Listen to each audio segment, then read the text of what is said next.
As we began to code the transcript data from this project for topics and themes, the topic with the most coverage across our participants was curriculum.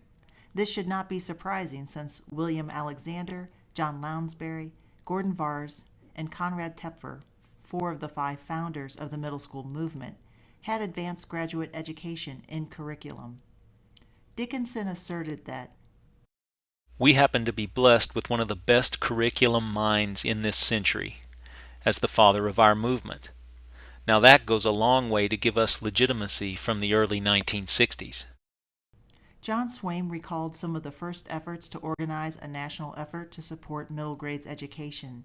In 1972, there was a meeting at the annual conference of the Association for Supervision and Curriculum Development about starting a special interest group in ASCD that focused on middle school education. John remembered that Connie Tepfer, John Lounsbury, and Don Eichhorn were there, trying to convince ASCD to start a special interest group or subgroup for middle school. John recounted, the tone of the conversation was that ASCD was not interested. So, originally there was an effort to start a middle school initiative through ASCD to develop a closer tie with curriculum and get into an organization that was already established. Since this effort was not successful, middle school leaders looked to the Midwest Middle School Association to broaden its reach to become a national association. Vars' emphatic response to our question about the influence of the middle school movement on curriculum and instruction demonstrates his deep roots in curriculum. The movement is curriculum and instruction. If it is viewed as just organizational, then it ain't middle-level education. Forgive the language, okay? They're two sides of the same coin. Organizational structure and all of that should serve the curriculum, and the curriculum should serve the students. In spite of the rich curriculum heritage of the middle school movement, and perhaps because of it, almost all our research participants expressed disappointment about the implementation of appropriate curriculum for young adolescents. Arnold stated, for example, I think curriculum has been one of the most neglected things in the middle-level movement. Dickinson lamented, if there's one indictment of the movement, that is one. That we did not pay attention to the curriculum probably from day one as we should have, because we had an inheritance from the junior high school with the separate subject curriculum, which we should have looked at as part of our organizational changes, and we didn't. George concurred that I think our influence on what the curriculum is has been far less than what our influence has been on school organization, like teaching, team organization and flexible schedules and that sort of thing. I don't think the curriculum is very different than it was when the Committee of 10 laid it out. Doda called the publication of James Bean's book, A Middle School Curriculum from Rhetoric to Reality in 1990, a huge landmark in the history of the middle school movement because it jarred folks into recognition that we hadn't paid attention to the curriculum. We had been working on structure and scheduling and advisory programs, and we really didn't have this deeper curriculum investigation going on, so that was huge for the middle school movement. An examination of various models of curriculum development for young adolescents is outside the scope of this book. However, a synthesis of the participants' comments obligates us to emphasize their position that we have not adequately or collectively examined, discussed, articulated, organized, or implemented an appropriate curriculum for young adolescents. Though our participants could not report widespread progress in implementing appropriate curriculum for young adolescents, they did mention several smaller successes. For example, Arth pointed out the extensive availability of materials and resources for the age group. Walk through any national middle school convention in the past 4-6 years. There are materials for middle school kids. There were none when we first started. High school materials, elementary materials. There are materials, there are programs, there are people recognizing that teachers need separate involvement with materials. It's been a heavy influence on the curriculum. Bean and Stevenson expressed their deep respect and admiration for middle school teachers who have designed and implemented curriculum specifically intended to meet the needs of young adolescents. Bean explained that curriculum theories were enacted in teachers' classrooms and that teachers' work shaped the sense of what a progressive and democratic middle school curriculum looks like. He emphasized that, I would say in terms of influence, the teachers who were doing the work with the democratic and integrative curriculum in the 1990s were influential in enormous ways. If you think about what was happening in the 1990s at NMSA conventions, these teachers would go into a room to talk about the units that they were doing, or to talk about how they involve kids in planning and assessment and so on. And you have to understand there would be 500 people in those rooms to listen to these teachers talk about what they were doing. And I think they generated a new wave of excitement in the 1990s. Stevenson also mentioned glimpses of promise in curriculum development and implementation. Through innovation, innovative curricular programs, we've been able to demonstrate that organic learning is a real thing, that and it can be evidenced. It is evidenced when conditions are changed to truly integrate curriculum. I'm talking about integrate it in Jim Bean's terms. They're brilliant, nothing short of brilliant examples of fabulous curriculum work. Judy Carr and I put together a little book based on work we did with Vermont teachers called Integrated Studies in the Middle Grades, Dancing Through Walls. And that was, I look back at that book now and think, geez, what a primitive effort that was we made, because so many of the teachers who worked on that book, who wrote chapters in that book, have gone on to push the envelope ever so much more. And so that's the kind of work that in my life has shown me beyond any shadow of a doubt that we can create school learning experiences that children will thrive in, that they will mature rapidly through, and they will grow into better citizens and better human beings for themselves and others when we get it right in school. But as long as we shuffle them in there for 40 minutes of thrill-packed instruction and whatever that preconceived subject matter is, so they'll have a better chance of getting the answers right on tests, is just such a false hope. Bean and Stevenson remembered fondly specific moments and times when curriculum innovation on behalf of young adolescents was alive, but like many other participants, they spoke with regret about missed opportunities. Bean elaborated an historical view of curriculum opportunities that the movement missed. I believe that the door has been open on 2 occasions for the middle school movement to take seriously the question of what should be the middle school curriculum. One was in the late 1970s when Gordon Vars and John Lounsbury published a curriculum for the middle school years and tried to bring back to life the concept of the core program. And I remember the publication of that book. I remembered how excited I was about it, and how people that I was working with at the time started into curriculum conversations and debating, is that how it should look, and so on and so forth.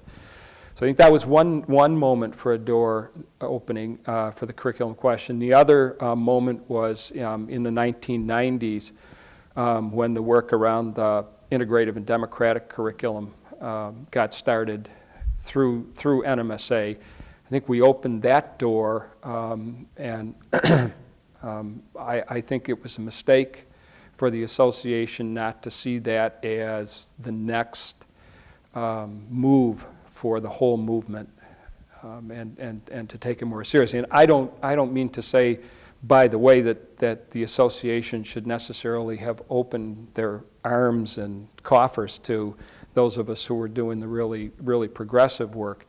But they could have used the work that we were doing as a moment to really do a hard look at the curriculum. Bean's recollection that the door has been open for curriculum innovation 2 times makes us hope that there will be another time when the door of opportunity will swing open and that there will be middle-level education leaders waiting to go through the door to begin the complex, rewarding work of developing and implementing appropriate curriculum for young adolescents. Better yet, perhaps we have middle-level leaders reading this book who are not willing to wait, who will storm the door of curriculum innovation on behalf of young adolescents who deserve a curriculum that honors their questions, their interests, and their intellect. Participants mentioned several hindrances or barriers that have prevented maximum success in the development of a curriculum appropriate for young adolescents. Interestingly, while most candidates agreed that the middle school movement had been open to debate, James Bean, who has valued and participated in these debates, suggested that some of the curriculum debates have been detrimental to progress in that area. He and Paul George debated issues related to integrative middle school curriculum in several public venues, several hosted by the National Middle School Association. He argued that one problem with having these open debates, hosted by NMSA, was that people walked away thinking that NMSA did not have a clear position about curriculum issues and that it apparently recognized multiple positions. Subsequently, Bean maintained that this situation was unfortunate because people walked away believing nearly any position about curriculum was acceptable. Bean also said that the nature of the protests against integrative curriculum is not usually about its appropriateness for young adolescents. Most of the opposition that was raised had to do with the skill of the teachers or problems with schedules and things like that. It never really got to be a debate about the organization of the curriculum.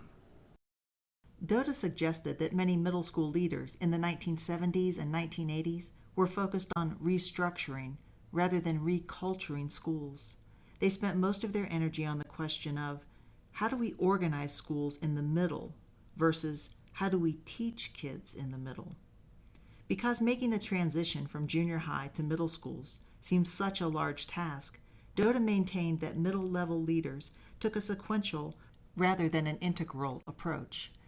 They began by reorganizing the schools with an intention to get back to issues of curriculum. However, the reorganization took so much effort and time that they never got back to the curriculum in many cases. More recently, curriculum innovation has been clearly hindered by federal, state, and local mandates. Doda lamented that teachers have been telling her that they have pacing guides, and that the pacing guides are such that they are departmentalized and lock teachers into curriculum organization that follows a certain linear sequence. Such a limited view of the purpose and implementation of pacing guides limits the time that the teachers will sit down with their interdisciplinary team and map their curriculum and look for connections across the curriculum. Doda stated that this development scares me more than anything. Doda had a teacher recently tell her that in her building, teachers have to be all on the same page, the same month, the same day, on the same topic, and that as a new teacher, she is hardly willing to worry about the needs of kids because she has got to get through this curriculum. This teacher's interpretation of the local priorities of her school district demonstrates her belief that the district values curriculum coverage over responsiveness to students' needs. Perhaps the greatest contemporary impediment to curriculum innovation for young adolescents has been a proliferation of public policies and practices that compel schools and teachers to segment knowledge for the purpose of making teaching and the assessing of it more efficient. Erb explained that high-stakes tests tend to limit the curriculum to easily testable skills in separate disciplines. Similarly, Sue Swaim states that this segmenting mindset is forcing the development of a new definition of a highly qualified teacher for the middle level. It's having a negative impact on our movement towards integrated curriculum and teachers who are knowledgeable in 2 subject areas. As a result, when teachers are forced to hyper-focus on one content area, they are less able to spend intellectual time and energy developing more integrated curriculum. In addition, a subject-focused approach to curriculum tends to make schools organize themselves into departments by subject area, which provides limited opportunities for interaction with teachers in other disciplines. In addition, curriculum dialogue becomes constrained by budget decisions, which have led to discontinuing interdisciplinary teaming and funding for professional and curriculum development, not directly connected to raising test scores. The fate of integrated curriculum, therefore, is often determined more by outside factors than by any debate about its educational merits. It seems important here to distinguish between our participants' perspective on standards and standardization. Most of our participants valued academic standards. Erb, for example, discussed that when scholarly organizations and state departments of education develop standards about what students should know about history, geography, mathematics, science, economics, life skills, the arts, physical health and well-being, or English, they often tend to go beyond information to be memorized and isolated skills to learn. Standards tend to include problem-solving skills, inquiry-based learning, interdisciplinary connections, and applications to real-world activities. Juxtaposed to high-stakes tests, standards tend to expand the curriculum to make it richer and deeper. Erb, Lipsitz, McEwen, Johnston, and other participants expressed that they value standards and their potential to influence curriculum innovation for young adolescents. Without exception, it was the standardization of curriculum and the overemphasis on standardized tests that our participants opposed. The tradition of a separate subject approach to curriculum has also been a barrier to curriculum innovation for middle schools. Dickinson argued that the separate subject curricular organization is inappropriate for young adolescent thinkers. It's antithetical to where they are in a larger thinking and developmental orientation. And I think that we have an appropriate model, whether you want to go somebody's particular brand of interdisciplinary work, even going back to Gordon Var's use of core from out of the 50s, or whether you want to go what Jim advocates with integrated, the sort of thing that we've seen lots of projects illustrated with that. Probably the Watershed Project out of Pennsylvania, as much as anything, is an exemplar. Regardless of whether you want to go with one of those, I think that the argument that the separate subject does not serve us well, I think that one is something that a lot of people don't argue with anymore. But I think we're also in a period of time where we've got high stakes testing, and we've got a climate and culture that wants to know how did Johnny or Susie score on their history test, rather than what is their thinking about humanities topics. While Erb praised academic standards for their attention to valuing sophisticated knowledge in the disciplines, he expressed concern that virtually all the standards are written from a separate discipline's perspective. Standards are written by discipline, and universities educate their teachers by disciplines. How are teachers to become aware of and skilled in interdisciplinary or integrated approaches to curriculum and instruction? Erb discussed the tension between separate subject and interdisciplinary approaches. At the same time the supports for disciplinary curriculum are being strengthened, the supports for interdisciplinary curriculum are being weakened. Our participants had many observations about the nature of appropriate curriculum for young adolescents. Dickinson provided an historical and philosophical context for an appropriate middle school curriculum and credited James Bean with continually raising our collective conscience about curriculum issues. The whole thrust of what middle school education is about is very much a Deweyan, progressive, democratic school. And the secondary subject matter, separate subject orientation, does not match up with that well at all. I mean, everything is sliced and diced and organized and laid out, and it's almost swallow it now and chew it later in certain manifestations. So one of the things that Jim did was reminded us of our philosophical roots with integrated curriculum as a school that is supposed to be about the democratic ideal of helping these children develop and develop who they are, which means we need to be responsive and flexible, and that an interdisciplinary and integrated curriculum can do that. Erb further supported the ideal of an integrated curriculum that involves young adolescents in making decisions about their learning. We have argued for a number of years, with increasing evidence to support our position, that the more a curriculum can be integrated, the better it is, because you involve students in learning activities that are more natural and more meaningful.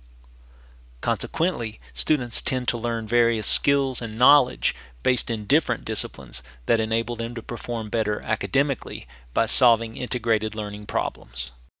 Stevenson offered a balanced and common sense perspective on curriculum for young adolescents and warned against creating falsely dichotomous comparisons.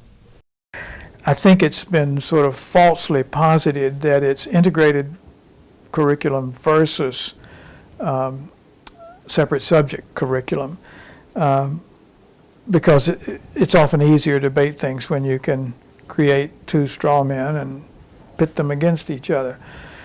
However, through the process of integrating children's questions, ideas, concerns, priorities, and personal goals into curriculum decisions, we're personalizing the learning experience, and I think in the long run contributing much more to its durability than if we did not involve children in curriculum. And I'm not talking about interdisciplinary curriculum here. I'm talking about integrated curriculum in the same way that Jim Bean has enlightened us to understand it.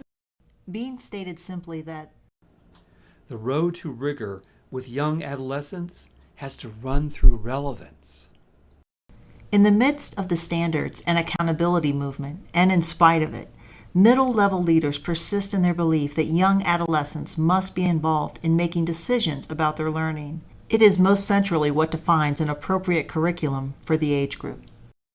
I see the middle level as the ground for the most contentious of curriculum debates. It's the place where, being neither an elementary school nor a high school, but rather the place where those two come together,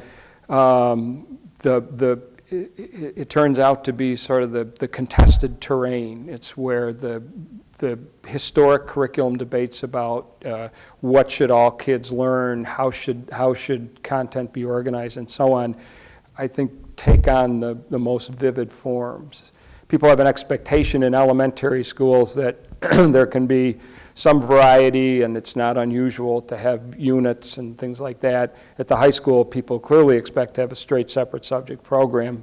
They're not so sure at the middle level, and so it turns out to be a tremendous debate. So I think my interest in it, aside from the fact that I really like young adolescents, has to do with the fact that my major field, which is curriculum development, really applies better at this level than at any other level. In spite of a fairly widespread agreement about the appropriate nature of curriculum for young adolescents, our participants continually raise concerns about the current status of our efforts in this arena. With the benefit of an historical perspective, they were able to look back at the history of the movement and point to opportunities that had been missed to make substantial progress. For example, Bean, Bergman, and Erb argued that the middle school movement has not worked hard enough to ensure exploratory opportunities for young adolescents. Bergman pointed to the current battle that we are fighting right now to keep the arts and exploratory programs in the middle school. There is a lot of research in the music and art fields that says that kids that have music and art do better in school, but that doesn't get publicized, as that's why we have exploratory courses in the middle school. In addition to this research that Bergman mentions, Erb linked opportunities for exploratory courses to the development of young adolescents who he believes ought to have choices and a chance to explore their talents and interests and not be shortchanged by being foreclosed prematurely. He contended, for example, that educators should not be just picking the 10 best students to be the cheerleading squad to the exclusion of all others. Instead, many middle schools provide opportunities for as many girls and boys who want to be involved. That is part of the middle school concept. If it is a good activity for young adolescents, then everybody who wants to ought to be able to do it. not only have young adolescents been shortchanged by a lack of exploratory opportunities, but also being maintained that the exploratory teachers have been overlooked as a critical force in the implementation of appropriate curriculum. I would say certainly exploratory teachers have not benefited from the middle school movement. If there's a single sort of mainstream idea in the middle school concept that has not been even remotely addressed, it's how to bring the exploratory teachers in from the edges of the curriculum. I mean, they really are overwhelmingly in middle school simply the place where the kids go while the real teachers plan. So I think in a lot of schools that I've worked with, the exploratory teachers have been early leaders in pushing the middle school concept, but at the end of the day, they certainly don't benefit from it, and a lot of them become pretty cynical about it. As the emphasis on standardized tests and curriculum has increased, exploratory teachers and their curriculum have been further alienated because time for their courses and students' opportunities to attend their classes are often taken away because time and resources are directed to teaching and remediating in the real subjects. Perhaps the limited progress in the curriculum area is evidence of a decline in the curriculum field more on a larger scale. Whereas American universities used to have dedicated programs and departments in curriculum, that focus seems to be changing. Tepfer provided a story to illustrate this trend. When Bill Alexander retired from the University of Florida, his position was taken and replaced by 3 instructor positions of business education. Within a decade, the nationally recognized University of Florida curriculum department was gone. That wave spread into graduate educational schools across the nation. Now the discipline of curriculum planning and development no longer exists. From my perspective, today's emphasis on school organizational issues focuses almost entirely on form. There is virtually no concern with planning curricula that respond to developmental and learning needs. Back in the early 1960s, many school districts had assistant superintendents for curriculum and instruction and curriculum coordinators in schools. There was a high priority for funding them in school district budgets. Again, Tepfer points to a trend towards specialization. Curriculum is a field that often brings people from various disciplines together to discuss larger issues of what is valued and should be taught. Increasingly, individuals and groups set themselves apart to focus on single subjects without considering their relationship to other disciplines. The apparent demise of the curriculum field may be viewed as a setback, not just at the middle level, but in every level of education. Can't you see the stars are shifting ever so slowly? Once an X in the sky, now across for quite some time, and we're the oldest that we've ever been, and we're the youngest that we're ever gonna be again. Getting closer to a time where seasons don't mean freedom anymore.